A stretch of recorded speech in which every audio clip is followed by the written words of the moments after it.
Okay, Jamaica, let us talk again about your missing children. And why is it that I'm not hearing a lot of people talk about this? They don't seem to be concerned that for such a small island surrounded by the Caribbean Sea, too much children is going missing and young people. What's going on? Now we see you had a man-made storm, Beryl.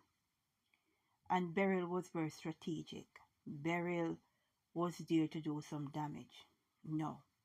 What I am about to say, I'm not accusing anyone of anything, but the evidence will speak.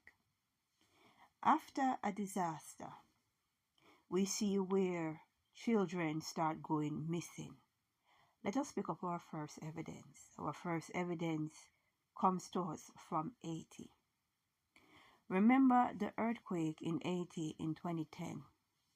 We have evidence from the Australia Broadcasting Company or Corporation, can't remember now. No, they're telling us that trafficking fears as 80 children go missing. Posted Friday the 22nd of June 2010. Right? Listen to this. The United Nations officially say children have gone missing from hospitals in Haiti since the devastating January 12 earthquake, raising fears of trafficking for adoption abroad.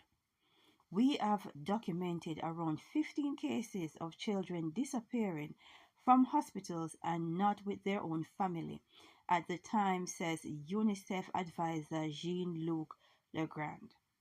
UNICEF has been working in Haiti for many years, and we knew the problem with the trade of children in Haiti that existed already beforehand. So, when they had their earthquake, we have reports of children going missing. The evidence is there. Now, Jamaica, you have a storm. It was very destructive. I'm asking the people to be very mindful of wolves in sheep clothing coming to help you. Be very careful, be very mindful. While I'm not over here accusing anyone of anything, I'm just looking on the evidence as it relates to what happened to Haiti. And it's not just Haiti.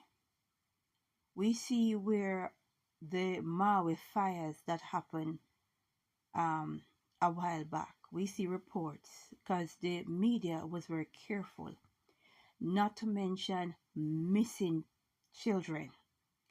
But the evidence that we have is missing students, right?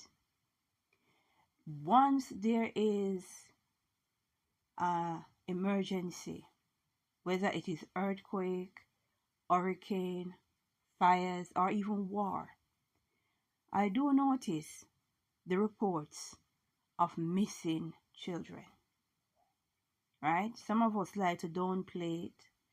Some people like to pretend it's not happening.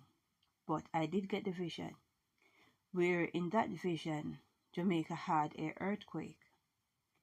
And as I was walking around at a particular school, I noticed the schoolyard was filled with skinwalkers, demons in human form.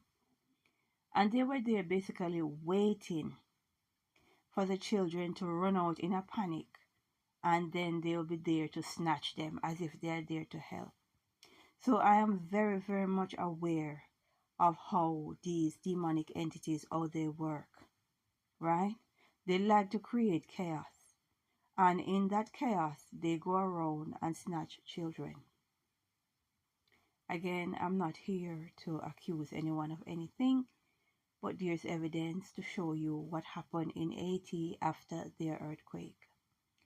Jamaica, please be mindful of wolves in sheep's clothing, laughing and smiling, but are there to take your children and your young people. We need to pray because we're indeed living in the end times. And people don't seem to understand that we're not alone and we were never alone. Understand the time and season, and do not underestimate the power. The powers when it comes on to the enemy. He's very intelligent, very crafty, right? So we need to pray and say, Glory be to the Most High.